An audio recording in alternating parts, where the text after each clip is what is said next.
কথায় আছে রতনে রতন চেনে।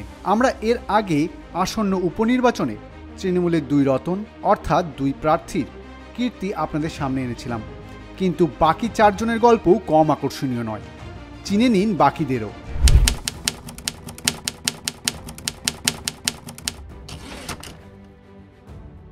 এ একেবারে পরিবারতন্ত্রের জ্বলন্ত উদাহরণ। প্রয়াত সাংসদ হাজী নুরুল ইসলামের দ্বিতীয় পুত্র রবিউলকেই তৃণমূলের প্রার্থী করা হয়েছে, যেন ক্ষমতার রাজত্ব আর একজনের হাতে না যায়, যার ফলস্বরূপ প্রার্থী তালিকা প্রকাশ হতেই এলাকায় ছড়িয়ে পড়েছে তৃণমূল বিরোধী বিভিন্ন পোস্টার। এর থেকেও স্পষ্ট তৃণমূলের গোষ্ঠীদ্বন্দ্ব। হারোয়া আজ গোষ্ঠী কন্দলে দুমদুমার। শুধু জনতার রায়ে শাসকের শেষ দেখা বাকি।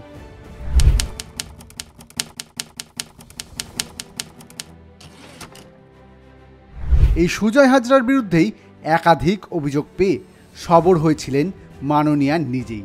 জুন মালিয়া পঞ্চায়েত প্রতিমন্ত্রী শিউলি সাহা এবং অজিত মাইতির সঙ্গে গোষ্ঠীদ্বন্দ্বের জেরে সুজয়কে হুমকি ধমকি দিয়েছিলেন তৃণমূল সুপ্রিমো।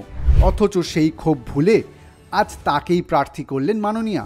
এবার কি টিএমসির নতুন পছন্দ, যারা এককালে দলের লোকদের বিরোধিতা করেছে?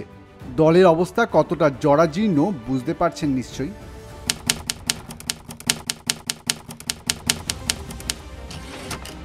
মাদারিহাটে তৃণমূলের কাহিনী আবার ভিন্ন। 2016 সাল থেকেই চরম অবহেলায় মানুষ তৃণমূলকে রাস্তা দেখিয়েছে। জয়গাতে 7 বছরের শিশুর গণধর্ষণ, চা শ্রমিকদের জমির অধিকারের বঞ্চনা, চা সুন্দরী প্রকল্প মিথ্যে প্রতিশ্রুতি, এসবই মাদারিহাটের গল্প। তাই আবারও মুখ পুড়তে চলেছে জেনেই ব্লক সভাপতি জয়প্রকাশ টপ্পকে বলির পাঠা বানালেন মমতা বন্দ্যোপাধ্যায়।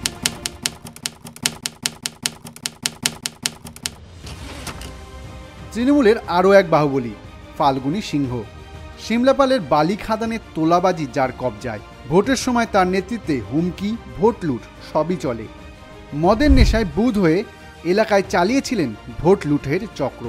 ভাবুন তাহলে, এরাই সব তৃণমূলের নির্বাচনী রত্ন। অবশ্য তিনু দলের মন্ত্রী এমএলএ হতে গেলে থাকতে হবে পকেটের জোর আর হতে হবে খাস চোর। এটাই চরম সত্য। কিন্তু জনগণ এখন আর অন্ধ নয়, তারা সঠিক প্রতিনিধিকে বেছে নেবে।